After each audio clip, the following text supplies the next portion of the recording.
Greetings, Dr. Chung. My name is Junji, and today I will be talking about Claudio Monteverdi. So first and foremost, Monteverdi's full name is Claudio Giovanni Antonio Monteverdi. So what was his job or occupation back in the days? From historical context, we know that he was an Italian composer, a string player of praise, a choir master in the church as well. So let's look at his date of birth, date of death. Baptized on 15 May. He was born 9 May and died on 29 November. Okay, basic facts of Monteverdi. And he was a composer of both sacred and secular music. Sacred is music written for the church religiously. And secular music is music of a more worldly nature. Okay, next, how was Monteverdi's life like? What made him who he was at that time? A very important figure.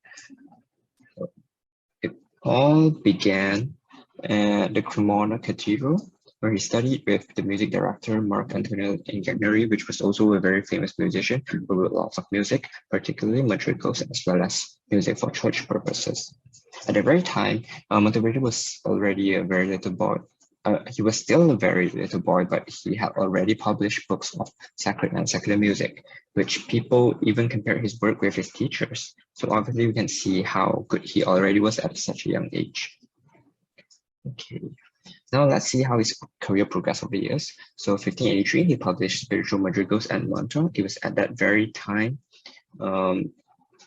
that he actually started his career. So 1584, he published another canzonetta. So canzonetta is a short and light vocal piece in an Italian style. 1587 and 1590, his first two books of madrigals were published.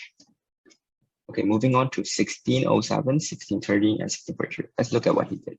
So his first book of opera, L'Orfeo, was 1607, and it had a theme and setting which was Orfeo, a historical figure who was kind of like the hit among poets and musicians. And 1630, he was very good and very capable with a lot of accomplishments, and he was offered to be the conductor at St. Mark's Cathedral, and he made restorations on musical standard because his predecessor didn't quite manage it well. Okay, so a year before he died, 1642, he composed his last opera, famously known as Incoronazione di Poppia. Okay, moving on to his works and compositions, Monteverdi's works, basically three categories: madrigals, operas, church music. Okay.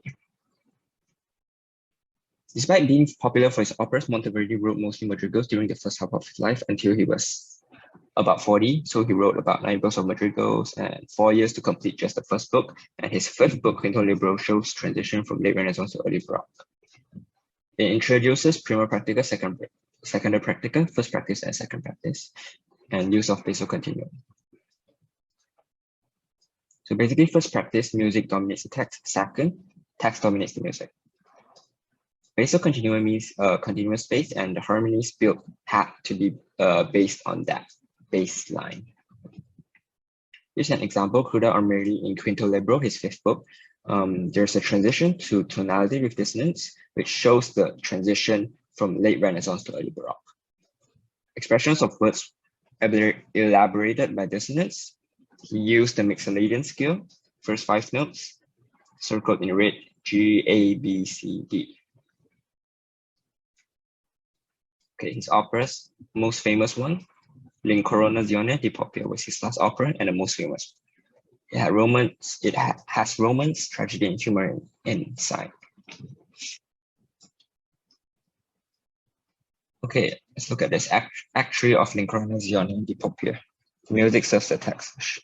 The text means that suffering is no longer present.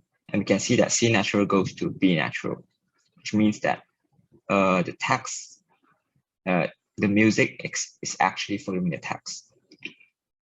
Okay, Monteverdi's church music, Vespers of the Blessed Virgin Mary.